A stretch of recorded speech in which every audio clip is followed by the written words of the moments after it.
The broadcast is now starting. All attendees are in listen-only mode. Hi, and welcome to today's SFPE Innovation Series member-only webinar, Gymnastics Training Facilities, Foam Pit Cube Flame Retardant Toxicity and Fire Safety. This is Chris Jelenowitz, SFPE's Technical Director, and I will be moderating today's presentation. Before we get started, I'm going to review some of the specifics. First, all participants who are SFPE members will receive a certificate of attendance for 1 PDH. To receive a certificate, you must stay online for the whole webinar. Certificates will be sent out about 1 week via email. Also, we do not provide copies of the speaker's PowerPoint presentations. However, we will be posting a video of this presentation on SFPE's YouTube channel and website in the next week. Additionally, you can ask our speakers questions by writing it in the webinar dashboard. Although you can ask a question anytime, we'll be not taking questions until the end of the webinar. Today we have 4 speakers. We'll be starting with Nick Dembsey, who's a professor of fire protection engineering at WPI. His general interests involve fire behavior, materials, and assemblies. He teaches courses in fire dynamics and fire modeling. Our second speaker will be Courtney Carignan. She's an environmental epidemiologist and exposure scientist at the Harvard T.H. Chan School of Public Health. Her work focuses on emergency contaminants, particularly fire retardants among vulnerable populations and the effects on reproduction and childbirth. The third speaker is Fritz Brokaw. He's a senior at WPI working towards a BS in architectural engineering and an MS in fire protection.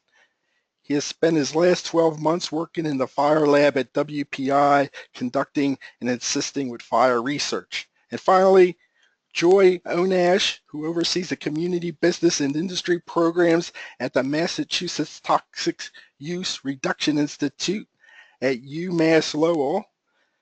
She focuses her areas currently include toxics in the home, pesticide use, food and beverage processing, solvents and dry cleaning in auto shops, and flame retardants in gym. She is a registered professional engineer in 3 states. So with that being said, I'm going to welcome everybody and welcome Nick. Thank you, Chris. Welcome to everyone.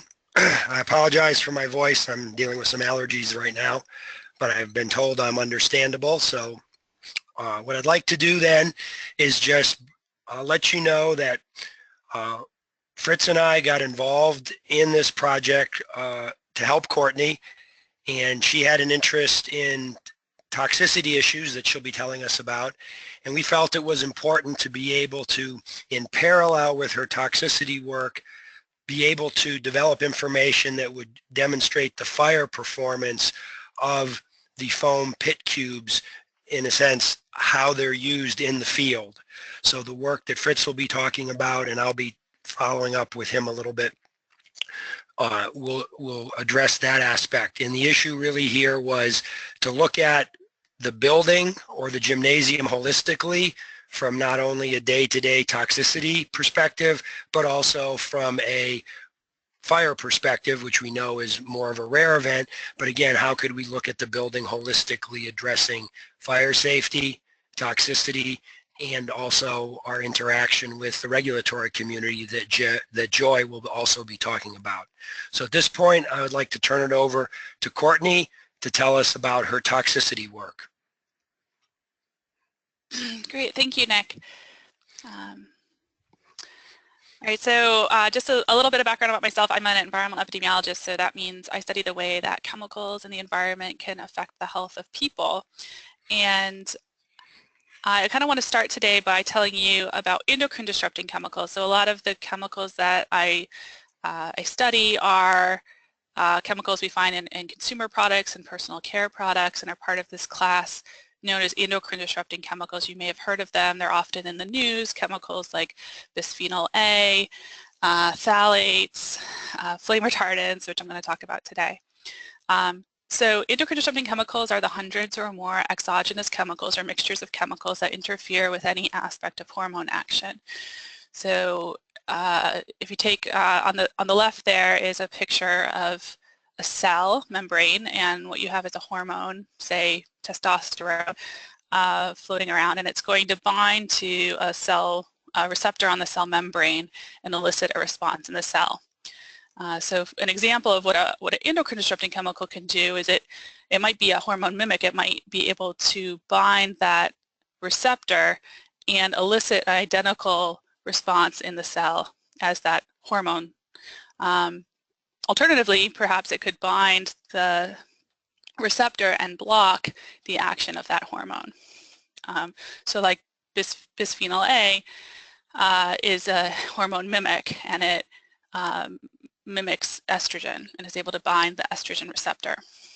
So like hormones, endocrine disrupting chemicals act at very low levels in the body, and they also act in sensitive time windows of development.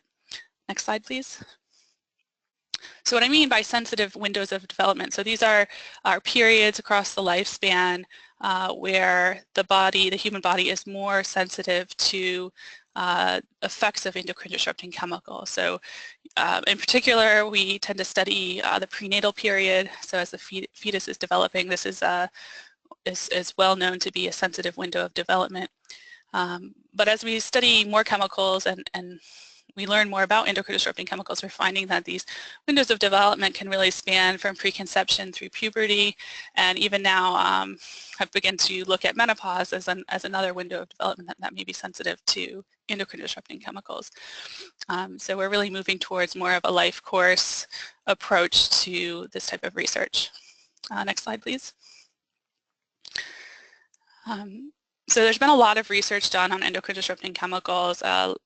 2 years ago now, there was a review article published in Endocrine Reviews that summarized, it was a report, it was hundreds of pages, and it summarized strong evidence of endocrine disrupting chemicals in both animal and human studies on fertility and reproduction, neurodevelopment, the neuroendocrine system, and that these chemicals may be playing a role, appear to be playing a role in the epidemics of obesity and diabetes, as well as development of hormone-sensitive cancers.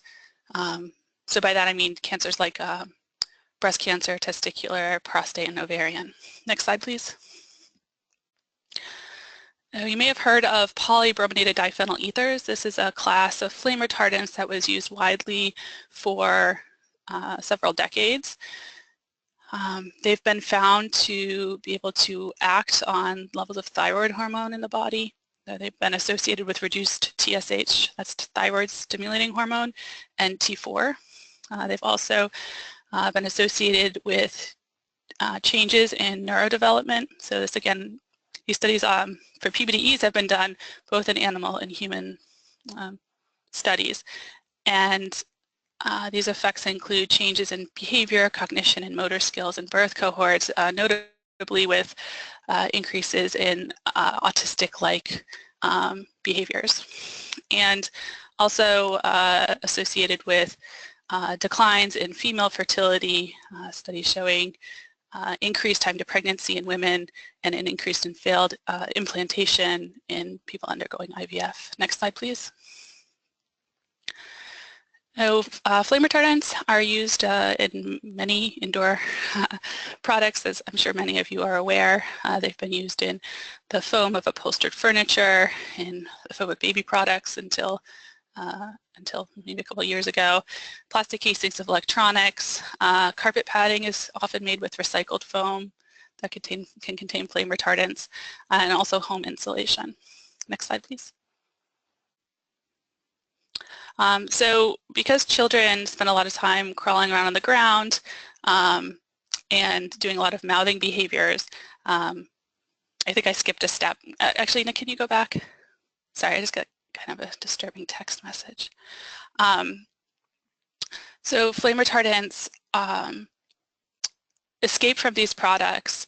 So they're not chemically bound. They're physically added to these products, at least foam and plastic casings of electronics and home insulation. And so they're actually able to escape these products. And we measure them in dust and we measure them in air.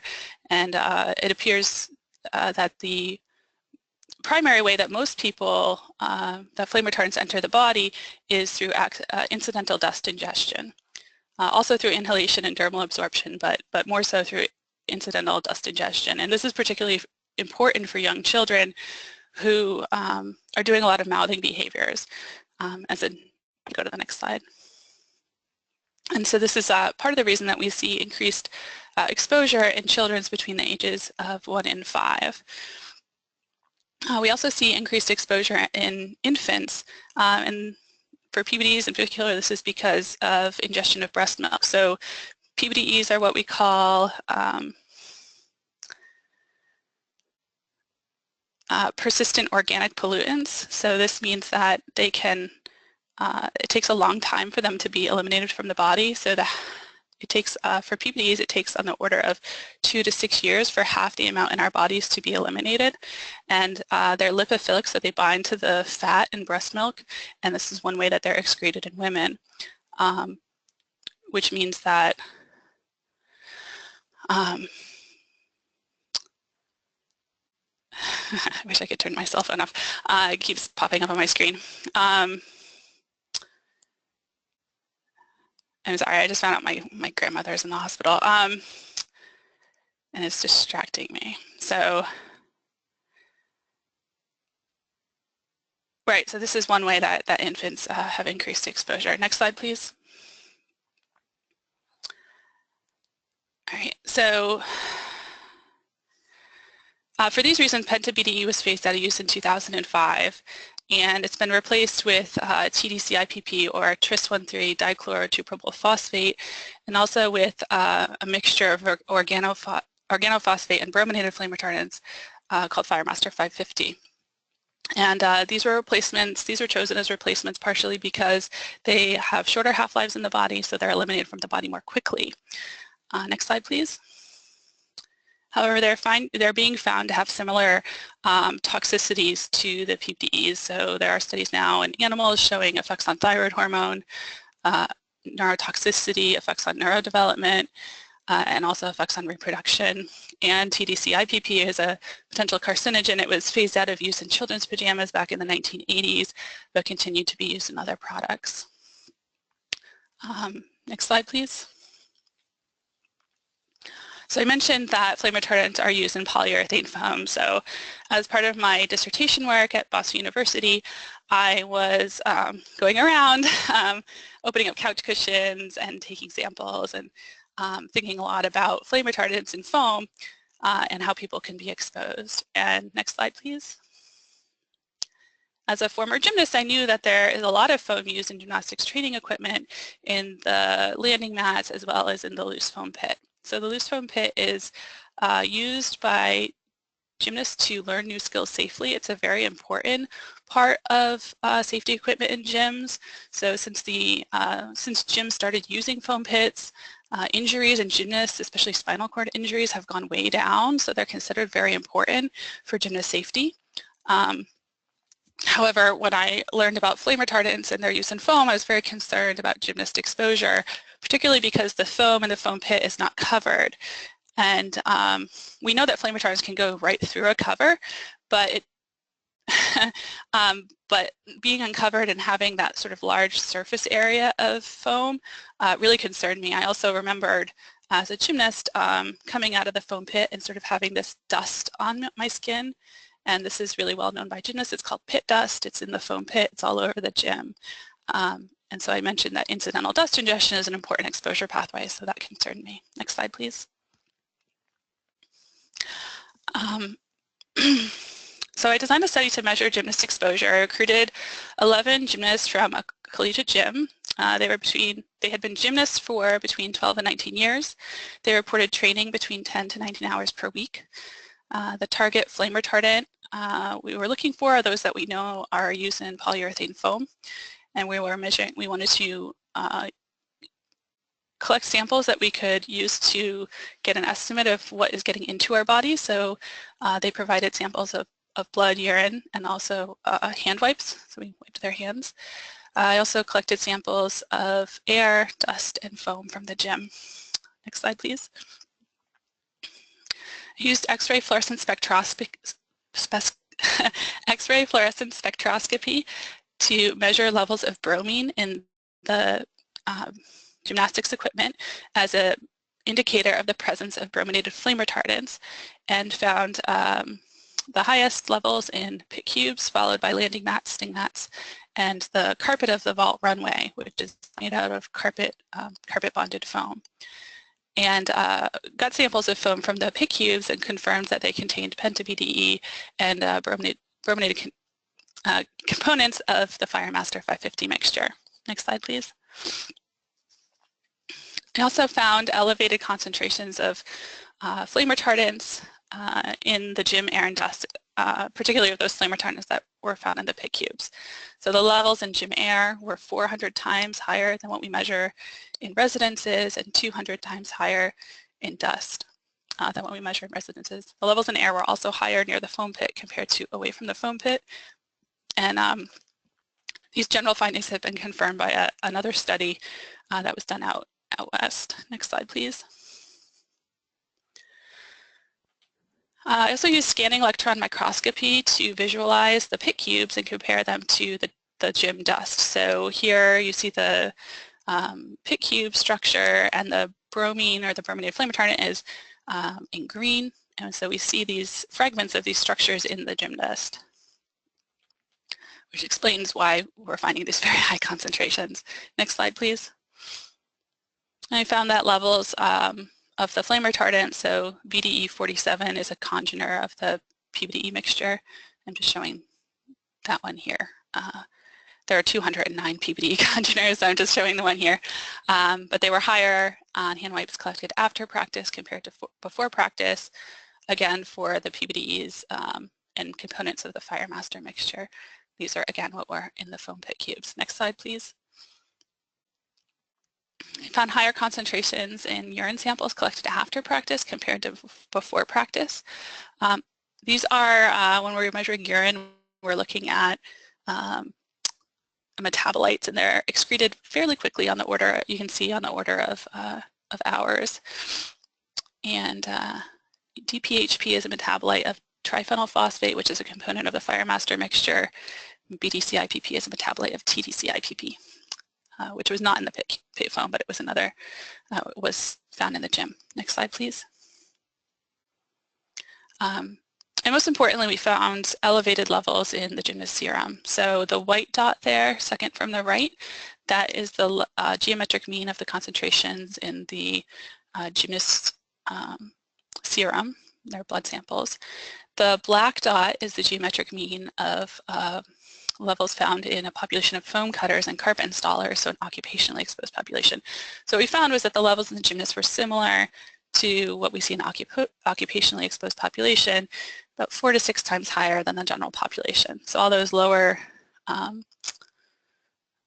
dots are triangles and squares. These are the general population looked at in a few different ways to make sure that I just looked at it in a few different ways because there wasn't really an ideal comparison group. It would have, ideally, we would have liked to have gotten samples from non-gymnasts of the school.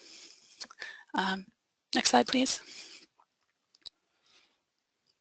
So we also, again, that was just one gym that we had looked at. I think in total we've looked at 2 or 3 gyms. We wanted to get a better idea of how common this is in the United States. Anecdotally, I'd heard from gym owners that, you know, they've been requesting flame retardant containing foam, so they weren't so much questioning whether it was present.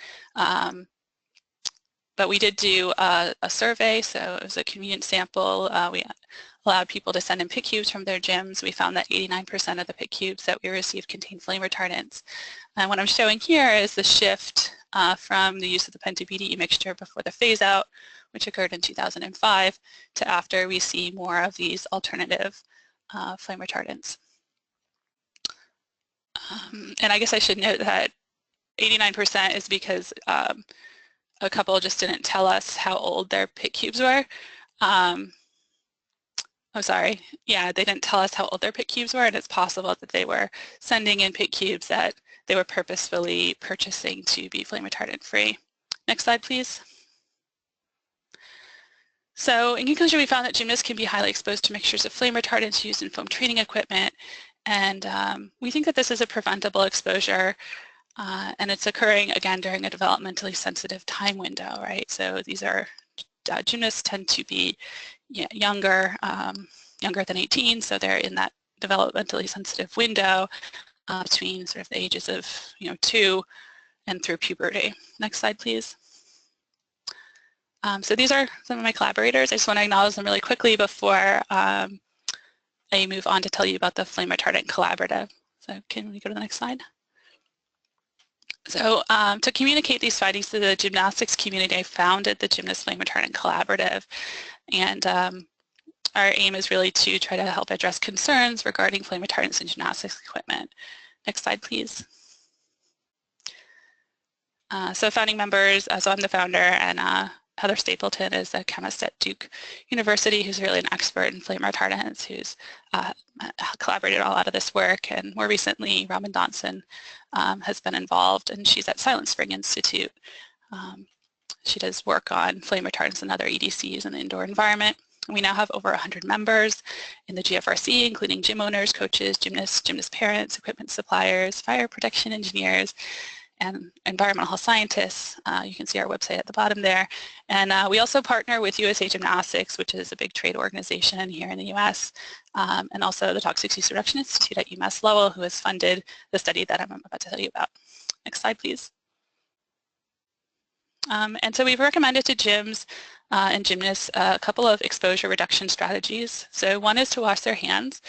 We find that people who wash their hands more frequently have lower levels of flame retardants in their body, and we think this is because incidental dust ingestion is an important exposure pathway. So USAG made this really nice poster for gyms to hang up in their gyms, telling people to wash their hands with soap and water. And we've also recommended taking precautions when cleaning the foam pit. So this is something that happens in most gyms once a year. If they have a foam pit, they invite their team, their gymnasts to come and take all the foam out of the pit and vacuum the bottom of it and then put it all back in. It generates a huge amount of dust. As you can imagine, here the gymnasts are wearing face masks like we've recommended, but really we think removing the source would be a better long-term option. Next slide, please. So we're asking the question, can we maintain fire safety in gyms without the use of flame retardants in foam? So like I mentioned, the fire marshal has often required the gyms to purchase flame retardant containing pit cubes, although I've heard it the other way around, that the gyms have offered this as a solution. Often have cited CB117, which is actually a residential furniture standard that's just been widely applied. And gyms are concerned because they're concerned about being shut down, basically, about bringing this up to their fire marshal or really sort of talking about it in any way. So I think that's why we're really looking to engage with the fire community. We want to maintain fire safety, but we also want to try to help reduce gymnast exposure. Next slide, please. There we go. So questions we're asking: how common are gym fires? How much benefit from flame retardants are we getting? How much benefit are we getting from flame retardants and pit cubes? And as a solution for gyms having good fire detection and suppression systems, potentially. Next slide, please. So I did a newspaper search of gym fires using Factiva and the NFPA database. Currently, the NFPA database doesn't have the, I guess, level of detail that we were looking for. So I don't know if hopefully that can maybe start looking more closely in the future. But I found that there were 11 fires in gymnastics training facilities from 1996 to 2012. So that was less than one per year in the US. 4 of those reported a foam pit. 3 reported use of flame retardant foam. But again, it was a newspaper, so I was really just relying on whatever the journalists had reported. So we found that the most frequent cause was arson, followed by welding slag, electrical, and cigarette. And again, it was newspaper, so also a lot just didn't know at the time the newspaper report was done. Fire severity, we found that most tended to be severe. So they were uncommon, but they tended to be severe. Next slide, please. So we thought we thought that it might be useful to look at sort of two model flammability tests, an open flame and a cigarette. So open flame sort of more based on the former TB117, and then the cigarette to be closer to the current TB117. Next slide, please. And to consider flame retardant pit cubes, flame retardant containing pit cubes, flame retardant free pit cubes, and flame retardant free pit cubes with a polyester cover to see what is the added fire safety from the flame retardants compared to the non-flame retardant. Next slide, please. So with that, I'm gonna hand it over to Fritz. Thank you. So as Courtney said, we wanted to do some testing based off the California Technical Bulletin 117. So first, I used a modified version of the 2013 version, which only includes a smolder test using a cigarette. So we used the NIST SRM 1196 cigarette for standard ignition resistance testing. On the right, you can see an image of the standard setup where you have a foam cushion with the material being tested on it and some covers and other layers. We only took the cigarette and the foam cube from that. If you go to the next slide. We took our foam cubes, put it directly onto some calcium silicate board, and put the cigarette, ignited the cigarette, put it directly against the edge of the cube, and then let the cigarette burn out to completion. These are images of each system and the results. As you can see, it's a little hard to see on the last image, but they all have charring along the entire length of the cigarette and only slightly above the thickness of the cigarette as it was placed. We did multiple tests with each type of cube, and we got similar results for all of them. So with the fire retardants and without them, there was no real difference in the flammability of each of the tests, and the polyester cover did not seem to add or subtract from the flammability of the cubes. Next slide.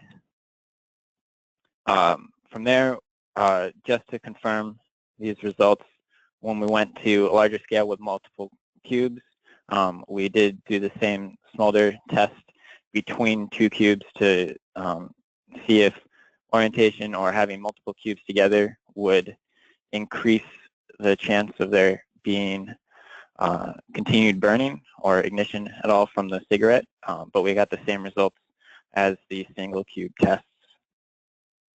Next slide. From there, I went back to the 2000 version of TB117, which includes an open flame test. I modified this slightly because the 117 test is for either thin fabrics or thin pieces of foam, but I wanted to see the effects of the flame on the cube as a whole. So in the top right, you can see the setup I created with calcium silicate board and a Bunsen burner. Before I did the actual testing, I wanted to make sure that the location of the Bunsen burner under the edge of the cube wasn't a huge factor, so I did multiple tests with the Bunsen burner in different locations, as you can see on the bottom, whether the flame was out tangent to the front surface or centered under the edge or centered under the overhang. So what I did is I put the cube half an inch over the top piece of board because the 117 has a half-inch thickness maximum for the test, so I wanted to keep the test as similar as possible, but still have the full cube to be involved in the test. I didn't find any difference between the flame locations, so I didn't have to worry about that as a possible factor, and that would affect the burning of the cubes. So the test involves a standard Bunsen burner with a methane flame that is 1.5 inches tall, and then the sample is exposed to half of that flame height. So for this is 3/4 of an inch of flame directly on the sample, and the flame is held there for exposure time of 12 seconds and then removed. Go to the next slide. Here, this is the images of the results from that initial round of testing. On the left for system 1 with the fire retardants, there was some flame during the exposure time, but immediately after the flame was removed, the cube went out. For each test, this was the same. For systems 2 and 3, they were pretty similar to each other, where there was a moderate amount of flaming during exposure, but once the burner was removed, most of the time the cubes would continue to burn afterwards until the cube was extinguished or burned out completely if we left it to that. However, for both systems 2 and 3, only about 33% of the tests would extinguish, so we wanted to get to a point where every time the test was performed, the cube would continue to burn after the Bunsen burner was removed. For systems 2 and 3, all we had to do was increase the exposure time by 50% up to the 18 seconds, and every time the cubes would continue to burn after the burner was removed. If you go to the next slide.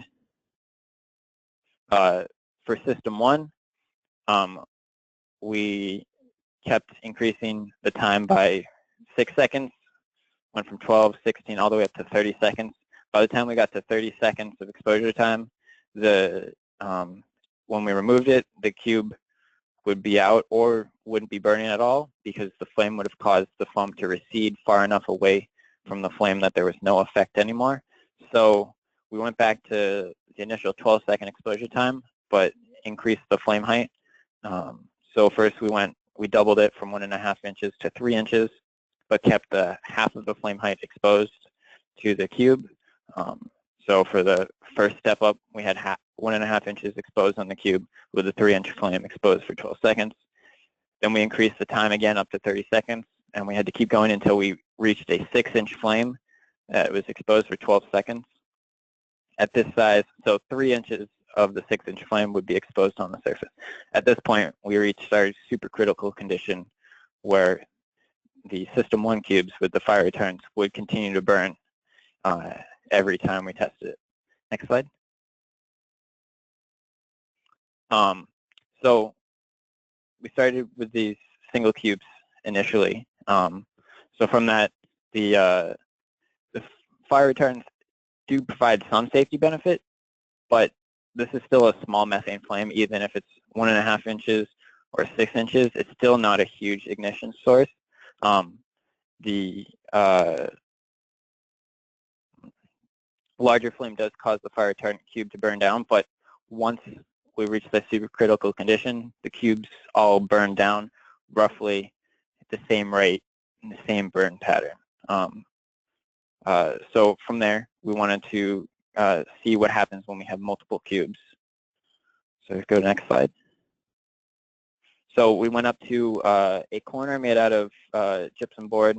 The cube was 3 feet in each, or the corner was 3 feet in each dimension, and we filled it with 20 cubes into the corner. However, I used some wire fencing in the corner to hold the cubes up rather than have them, if we put them in the corner, them just fall down.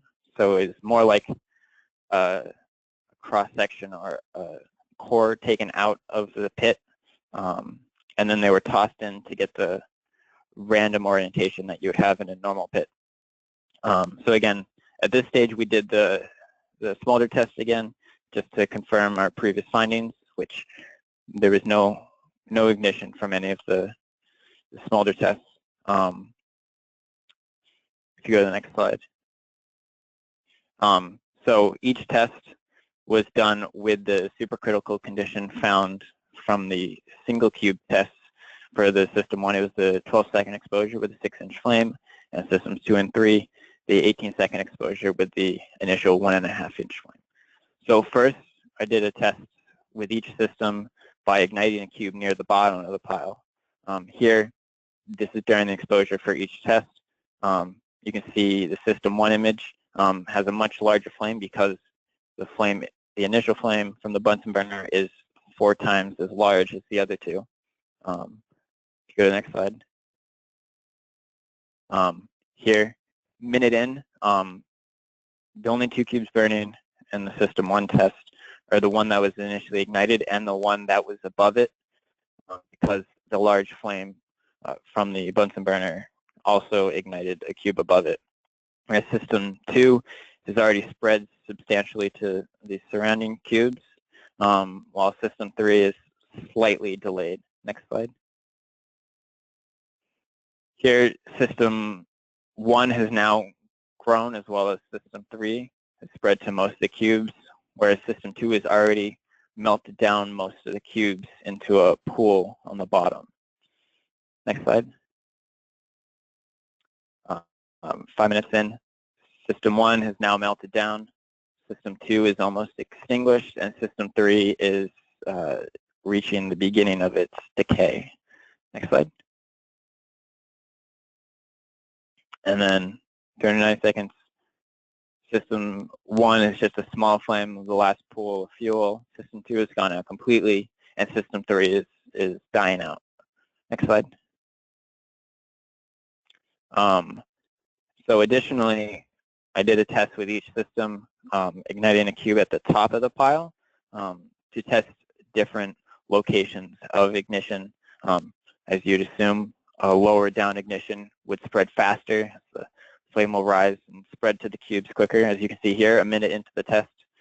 For system 2, the bottom test has spread to a majority of the cubes, while the top test is still only on the initial cube that was ignited. However, you can see below the cubes on the top test that there is some dripping that occurs, so possibly in a larger pit, or if the flame was in the middle of it, the fire would spread a bit more rapidly as it would have cubes to drip down onto. Next slide. 150 seconds. Bottom is almost completely melted, while the top test is just spreading to the rest of the cubes. Next slide. 5 minutes in, the bottom test has almost gone out, while the top test is still burning pretty well, melting the last of the cubes into a pool. Next slide. And 390 seconds, the bottom test has completely gone out, while the last of the fuel for the top test is being used up. Next slide. So from each of those tests, almost all of the fuel was used from all of them, and the only ones with a bit of remaining anything afterwards were the system 3 tests, where they had the covers, because some of the covers were closed with Velcro. So the Velcro bits on some of the cubes were the only bits left over from the test. Here you can see some timestamps of different points in each test. Fortunately, the system 1 top test footage was lost, so I don't have any accurate numbers for that. But the rest of them, starting with the peak growth in the top, the system 2 bottom test reached the peak the fastest, as it was on the bottom. All the bottom tests typically were faster, but because there were no fire returns, it did spread a bit faster. The system 1 and 2 both reached the decay phase around the same time, where system 3 took a little bit longer. And then flame out system 2 ended first, followed by the system 1 bottom test, system 2 top test, and then both of the system 3 tests. And then the bottom line, you can see the max flame heights for each test. So from this, you can get the idea that the cover does slow down the flame slightly, but not substantially. Next slide. From there, we moved up to a larger scale, where I made a mini pit, which is 3 feet by 3 feet footprint, and then 2 feet tall on the sides. Again, made out of gypsum to eliminate other factors. This pit we filled with 70 cubes for each test, and we used the same supercritical condition to ignite all the cubes for each test around the center of the pit on the top. Go to the next slide. For system 1, this is 6 seconds after the flame has been removed. Similar to previous tests with the system 1 cubes, the ones with the fire retardants. Only the top edge of the cube has fire. So if you go to the next slide, you can see it takes 5.5 minutes before the flame starts to spread to any other cubes for this top cube test. And the next slide. A minute later, the fire has finally spread to most of the cubes on the top of the pit. Next slide. Here, 7.5 minutes or 2 minutes after the fire spread from the initial cube, we have full involvement into the pit. And then the next slide.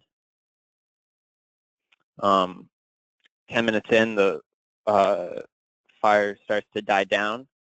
And the next slide. Finally, 6 minutes after the initial spread, we have the last of the fuel being used up in the bottom of the pit. So from ignition to the end of the test, there was over 11 minutes, close to 12 minutes of burning. Next slide. For system 2, this is slightly after the flame has been removed. You can already see more flame on the initial cube. The next slide. Here, only a minute in, and the flame is spread to a few cubes below the initial cube. Next slide. Here, 2 minutes in, all the cubes on the top have become involved. Next slide. 5 minutes, 5.5 minutes in, we're already reaching the decay phase, as you can see, into the pit. The last of fuel is being used, but in the system 1 test, at this point, the fire was just starting to spread. Next slide.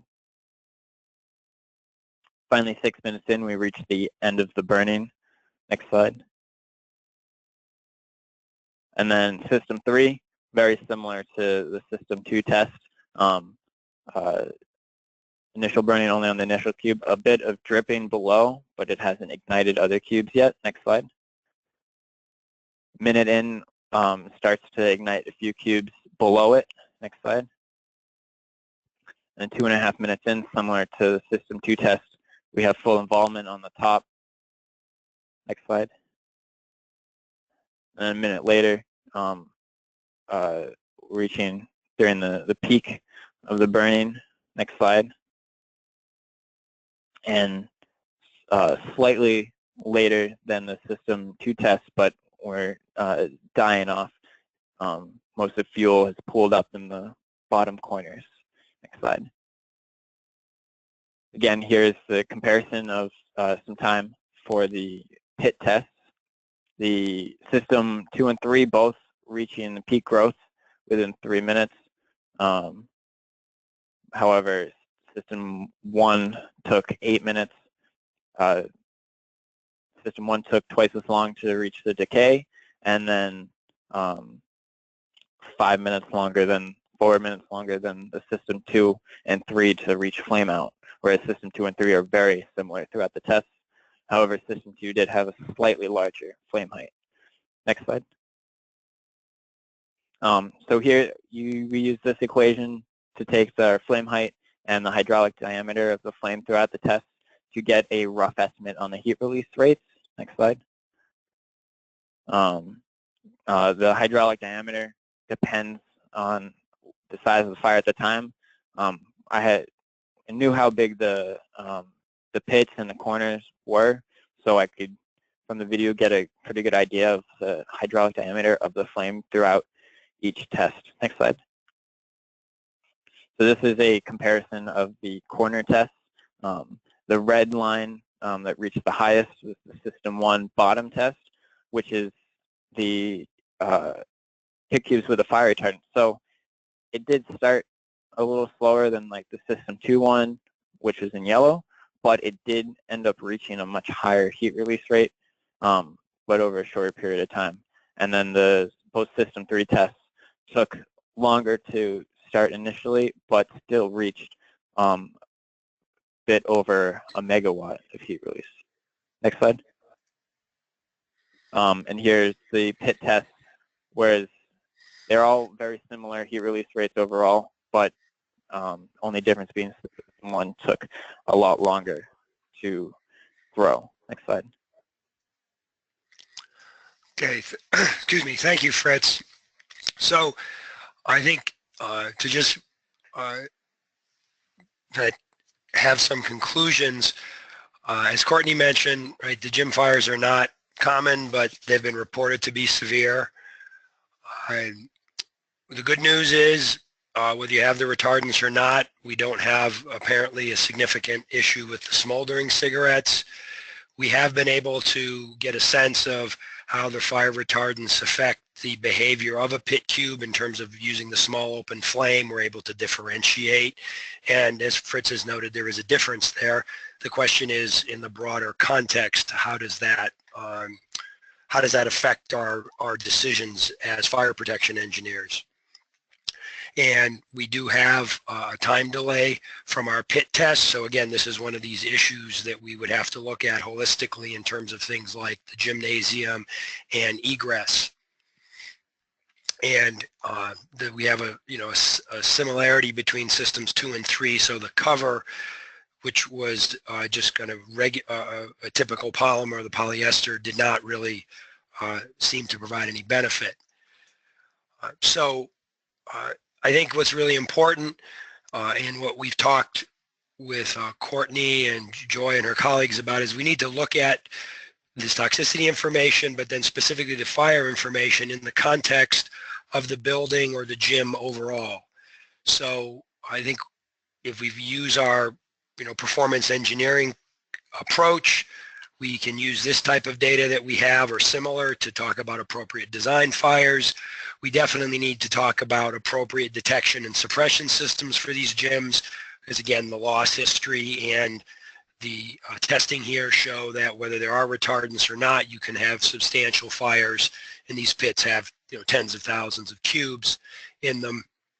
And then relative to the building, we're going to need to focus on things like the structure and the fire resistance, our ability to egress from the building, and then also aspects of planning in terms of evacuation and training, practicing our fire drills in terms of what should everybody do if there is a fire. So I think we want to really think about this and try to get folks to think holistically when we're balancing the fire safety issue of specific materials with and without the fire retardants. So we'd just like to acknowledge the various folks that supported our work. And with that, I am going to turn it over to Joy Onasch to tell us about the next step. Thanks, Nick. Yeah, this is Joy. I work at the Toxics Use Reduction Institute at UMass Lowell, and the objective of our organization is to help communities, small businesses, and industries reduce their use of toxic chemicals. And of course, we want to do this in a safe and effective manner. You can go ahead to the next slide, Nick. So we had funded 2 years ago the testing at the WPI lab so that we would have information about the different types of cubes available and whether or not we wanted to move forward with helping gyms remove the flame retardant laden foam pit cubes. And so the idea was to measure the effectiveness of replacing the foam pit using the flame retardants with the flame retardant-free foam pit cubes, and thereby reducing the gymnast exposure to flame retardants. We had heard Courtney speak about her research and knew that there was health issues related to the flame retardants, and we were interested in helping to remove those, especially when these vulnerable populations are exposed. Next slide. So this year we've been able to fund the research that's related to an intervention study at a gym that we identified in Massachusetts. So what we were able to do was go into the gym before they replaced their cubes. So while they had flame retardant foam pit cubes at the gym, and Courtney and another person did pre-intervention sampling. So both before and after practice on that evening, they took hand wipe samples like you see in the picture there, from the gymnasts. And then they've been holding those. We've done the intervention. We then worked with the gym, and I'll go into a little bit more detail about what we did to replace those foam pit cubes, and now they have non-flame retardant foam pit cubes. And then and in April, Courtney and her assistant were able to go back and take post-intervention samples or hand wipes both before and after practice again. So now all of those hand wipe samples have been shipped off to a lab, and we're awaiting the results. So we will have those results to share once they're out. Next slide. So in order to make sure we were doing something that would be safe for everybody, at the gym, we needed to make sure that changing out the foam pit cubes was going to be okay with the local fire department. So we scheduled a walkthrough with the local fire department and invited the State Department of Fire Services Division of Fire Safety to attend, and they did. So at the end of that walkthrough, the recommendation was that we engage a fire protection engineer, and we did that. We hired a fire protection engineer to come in and do an additional walkthrough at the facility and provide us with a report.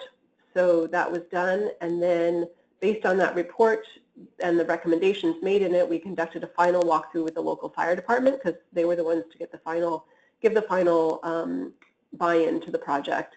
So that report provided recommendations similar to what Nick presented in his conclusions a few slides ago, providing for egress and training and evacuation routes and other fire prevention and protection measures. So we're now, you can go to the next slide, I think.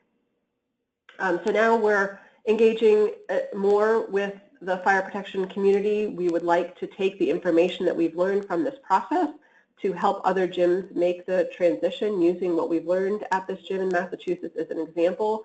So we have developed fact sheets about the issue. Courtney has published an article in a USAG publication for gym owners to learn about the issue, and we're putting together guidance on how gyms can move forward with engaging with their local fire departments and what recommendations may help them get approval so that there are protective measures in place if they remove the flame retardant foam pit cubes. Next slide. So we're sort of moving forward on this, but if anyone on this call is interested in engaging more in developing the fact sheets and the template for basically an inspection or a guidance document that gyms can use to engage with their local fire departments, please feel free to contact me. We have given this presentation to the Fire Prevention Association of Massachusetts. We're speaking with fire chiefs in June, and we have gotten very positive response so far to the information that we've presented, and people are interested in helping us out, so any additional help that we can get is certainly welcome. And I think that's it. So I think it's going to go back to Chris maybe, or Nick, to facilitate questions. Okay, thank you, Joy. So at this point, we have some time for questions. I'll leave our contact information up here, but then ask Chris to sort of take over. Great. Hey, thanks, Nick, Joy, Courtney, and Fritz. A great presentation there. A really interesting topic. It seems like fire retardants, anytime we mention them, it always gets some pique and interest around here. But let me start with the first question related to the fire testing that you did yourself.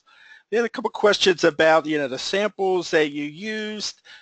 For example, what you called the case number 1 with the fire resistive material. Would you say that that is one type of common cube used in all gyms, or is there other types of cubes maybe they should be looking at, or what do you think there? Well, I can start, and then I think hopefully Courtney can add a little bit. My understanding was that these were commonly available pit cubes, so that if you go out into the community and you were looking to purchase pit cubes, you would find these types of systems available to you. So they're, as I understand them, they are just commonly available systems. Sure. Right. So pit cubes for the safety aspect, they need to be between a certain density and And so, we purchased, typical pit cubes within, the density and the density range that's typical. Okay, and looking at your test results, you show that for the last test you did, the heat release is higher if you have a fire retardant on it, but it seems like from what I remember is you have a shorter duration of the fire as compared to the other samples. Let me go back. Yeah. Here, and are we? No, go back one more, I think. Yeah, that okay. one there, yeah. So it seems like on your red line, right, you have a higher heat release in your system 1, which is the flame retardant, but it seems like it's a shorter duration compared to the other test. What do you think is behind that? Fritz, do you have any specific thoughts for us?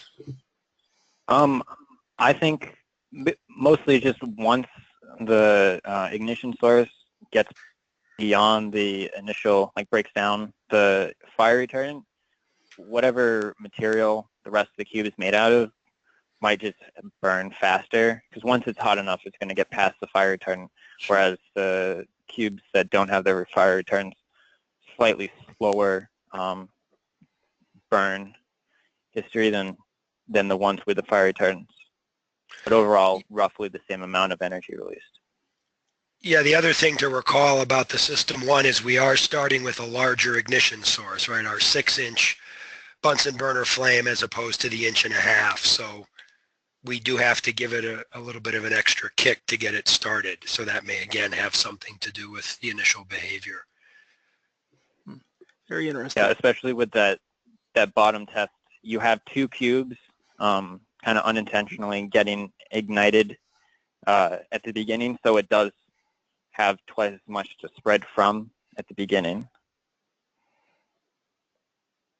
And then I think there's just a stochastic element too, just of how the cubes, as Fritz mentioned, we just kind of threw them in to the corner section with the chicken wire to just try to simulate how the pit might be. So there's going to be some stochastic element of that as well. Yeah, and I would add that in a gym, it's unlikely that the fire source would come from the bottom. So I think that's why ultimately we did the test from the top, right? Right. Yes. Yeah. That's why we went to the pit. I mean, the ultimate thing for us was to try to do a pit, right? We couldn't, as fun as it might have been to do like a full pit with tens of thousands of pit cubes, that just wasn't possible. So we tried to do something practical, but scale it up enough that we would get a feel for actual performance. And I think our pit is, not bad. It's definitely kind of an intermediate scale test relative to an actual pit. Great. And my next 2 questions are related to some advice for fire engineers. You mentioned in your report here, hey, it's good to have a fire protection analysis. So I guess the first question to go with that is, do we have adequate information out there to determine an appropriate design fire? And if you were a fire protection engineer asked to look at this for a design, what recommendations would you give them as far as determining what your design fire would be? Well, I think that in the broadest sense, we would like to have some more information relative to design fires, but this data that Fritz developed for us was presented to the fire protection engineering firm that Joy hired, and I won't get into names, but it's a highly credible firm, and they felt that this data was sufficient to allow them to do their analysis. Now, they didn't necessarily they didn't feel they needed to do a lot of computer modeling or things like that. So again, we could talk about it would be nice to have more of this data, but we think that at least for these foams, we have some reasonable data to give us a sense of design fires. Obviously, one thing would be to have data on 5, 6, or a dozen different foams if that's what's in the market. But I think we have a good start here to be able to do some performance-related analysis or design. Sure. And similar to the first question, you mentioned, hey, sprinklers, this is a good idea. What information would you give to the fire protection out there as far as, how do we protect this sort of occupancy with sprinklers? Well, I think, let me do one thing here. We can go back to the picture here at the beginning. And so you've got a fairly large volume of foam. And I think we all have a pretty good sense that the foam has a potential hazard. So our feeling interacting with the regulatory officials here in Massachusetts, the information that came from the fire protection analysis that Joy commissioned, was that we have the gyms. There's going to be an issue of how high the ceiling is. It's probably a fairly large open plan space, so that there are some potential kind of specialty issues here, which is what's the best way to detect the fire, and then depending on our belief about when we can detect the fire, we probably need to have a sprinkler system that is going to be able to address a higher hazard. I don't recall from the gym that Joy worked with what the specifics were in their sprinkler system, but the officials in Massachusetts and the fire protection firm felt that whether it was an ordinary hazard or higher, that the sprinklers were reasonable. But I think it's one of those questions we have to take a look at, because we do have a substantial potential fire. But again, if we can detect it early and start the sprinkler system spraying water, we should be able to contain it, consistent with our our notions of what sprinklers, the benefit we know we get from sprinklers. Okay, and then the final question here. Sorry we couldn't get to everybody's question, but feel free to email Nick or the people. You might want to show that slide up there. But our final question is, where are we going next with this? Not only in the gymnasium field, but is there any other areas or fields that we should be looking at, or uses or occupancies that might have similar issues? Well, I think in terms of some of the next steps, as Joy had mentioned, organizations like TURI, I think, would like to be able to more strongly interface with our regulators in terms of developing regulations that better acknowledge that we really have kind of a trade-off here. We're dealing with day-to-day exposure, which is the toxicity issue that Courtney and Joy are focusing on. But then we know as fire protection engineers, we have this acute condition where we can have this fire. So I think regulations in the future that would be easier for us to acknowledge or identify and sort out that trade-off, I think would be very valuable. Another point that Courtney has made to us is that there are a number of other occupancies or buildings, however you want to look at them, other than gyms that use these pit cubes. So we do have some, beyond gyms, we do have other exposures. So in some sense, I think maybe updating the way we address this, or maybe more specifically addressing this, let's say in the fire code, maybe is a good place to take a look. Maybe it's in the building code. But I think being able to more specifically acknowledge that there is a day-to-day concern, and then how do we interface that with a good fire protection practice, I think is where we'd like to continue to move this, because I think we need to look to develop our regulations a bit more to address this in a more streamlined fashion, so it makes it easier for gyms to know that they're doing the right thing on both fronts, from the toxicity and the fire safety. Well, great. Well, thanks again, Joy, Courtney, Fritz, and Nick for a fine presentation, and thanks for bringing this issue out to the forefront for our members to kind of look and look at some of the issues involved here.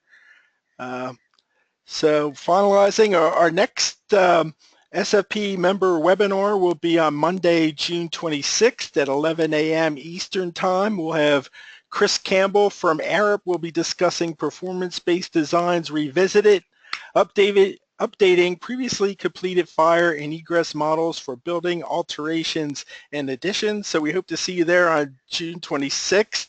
And thanks again for a great presentation, and thanks to everybody who participated in today's webinar, and have a great day. Thank you. Thank you.